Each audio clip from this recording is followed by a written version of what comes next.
Hello, my friend, and welcome to Wisdom Trek. I am Guthrie Chamberlain, your guide to wisdom and creating a living legacy. Thank you for joining us for our 5-day-per-week Wisdom and Legacy Building podcast. Today is day 871 of our trek, and it is Wisdom Wednesday. The past several months on Wednesdays, we have been focusing on interpreting current events through a biblical worldview. To establish a biblical worldview, it is important that you also have the proper understanding of God's Word. Especially in our Western cultures, we do not fully understand the Scriptures from the mindset and the cultures of the authors.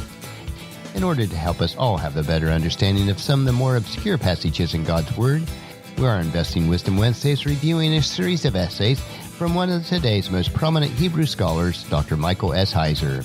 He has compiled these essays into a book called I Dare You Not to Bore Me with the Bible. We are broadcasting from our studios at the Big House in Marietta, Ohio. Since the beginning of human history, people have been searching for a love potion. There is little verifiable proof that there is such a secret potion.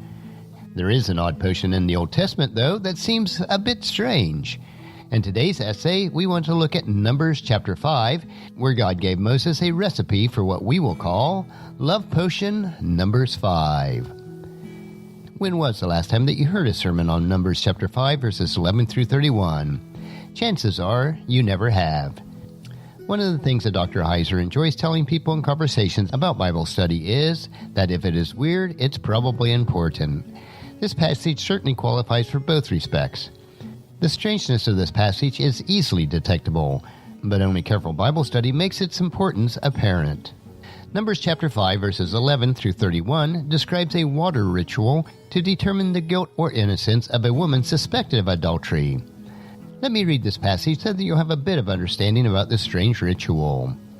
This section in the New Living Translation is called Protecting Marital Faithfulness. Listen as I read. And the Lord said to Moses, Give the following instructions to the people of Israel. Suppose a man's wife goes astray, and she is unfaithful to her husband and has sex with another man, but neither her husband nor anyone else knows about it. She has defiled herself, even though there were no witnesses and she is not caught in the act. If her husband becomes jealous and is suspicious of his wife and needs to know whether or not she has defiled herself, the husband must bring the wife to the priest. He must also bring an offering of 2 quarts of barley flour to be presented on her behalf. Do not mix it with olive oil or frankincense, for this is a jealousy offering, an offering to prove whether or not she is guilty. The priest will then present her to stand trial before the Lord. He must take some holy water in a clay jar and pour into it dust taken from the tabernacle floor. When the priest has presented the woman before the Lord, he must unbind her hair and place in her hands the offering as proof, the jealousy offering, to determine whether her husband's suspicions are justified. The priest will stand before her, holding the jar of bitter water that brings curse to those who are guilty. The priest will then put the woman under oath and say to her, If no other man has had sex with you, and if you have not gone astray and defiled yourself while under your husband's authority, may you be immune to the effects of this bitter water that brings on the curse. But if you have gone astray by being unfaithful to your husband and have defiled yourself by having sex with another man. At this point, the priest must put the woman under oath by saying, May the people know that the Lord's curse is upon you when he makes you infertile, causing your womb to shrivel and your abdomen to swell. Now may this water that brings the curse enter your body and cause your abdomen to swell and your womb to shrivel. And the woman will be required to say, Yes, let it be so. And the priest will write these curses on a piece of leather and wash them off into the bitter water. He will make the woman drink this bitter water that brings on the curse.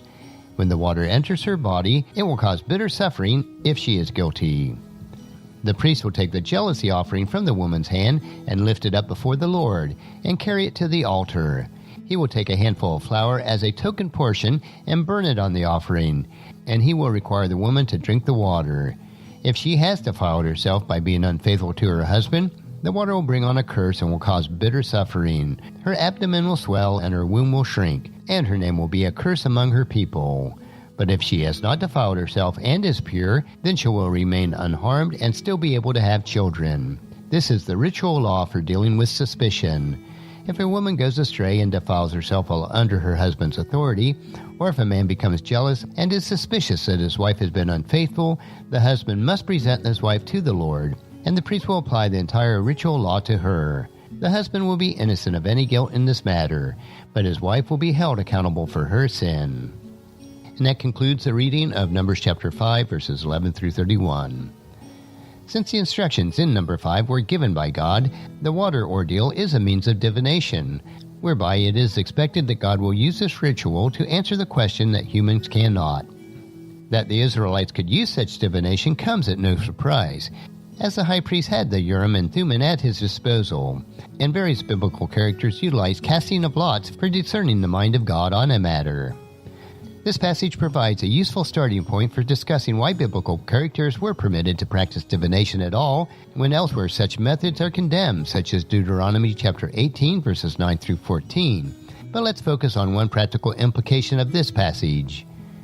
Students of the Bible know that adultery was supposed to be punishable by death in ancient Israel, according to Leviticus chapter 20, verses 10 and 11. Surprisingly, death is not the penalty for a guilty woman in Numbers 5.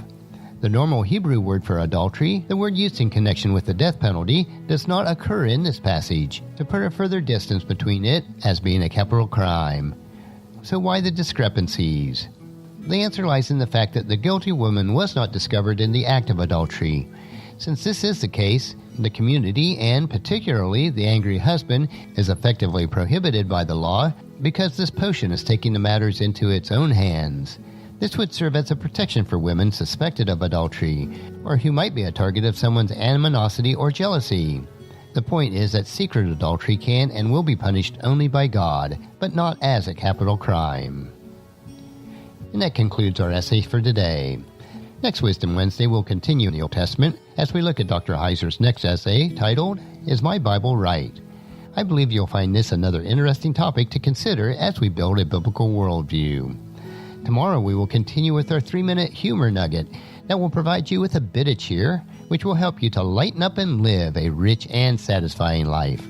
So encourage your friends and family to join us, and then come along with us tomorrow for another day of Wisdom Trek, creating a legacy.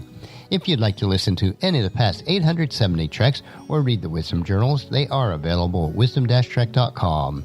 And I encourage you to subscribe to Apple Podcasts or Google Play so that each day's trek is downloaded to you automatically. And thank you so much for allowing me to be your guide, your mentor, but most importantly, I am your friend, as I serve you through the Wisdom Trek podcast and journal. As we take this trek of life together, let us always live abundantly, love unconditionally, listen intentionally, learn continuously, lend to others generously, lead with integrity, and then leave a living legacy each day. I am Guthrie Chamberlain, reminding you to keep moving forward, enjoy your journey, and then create a great day every day. See you tomorrow.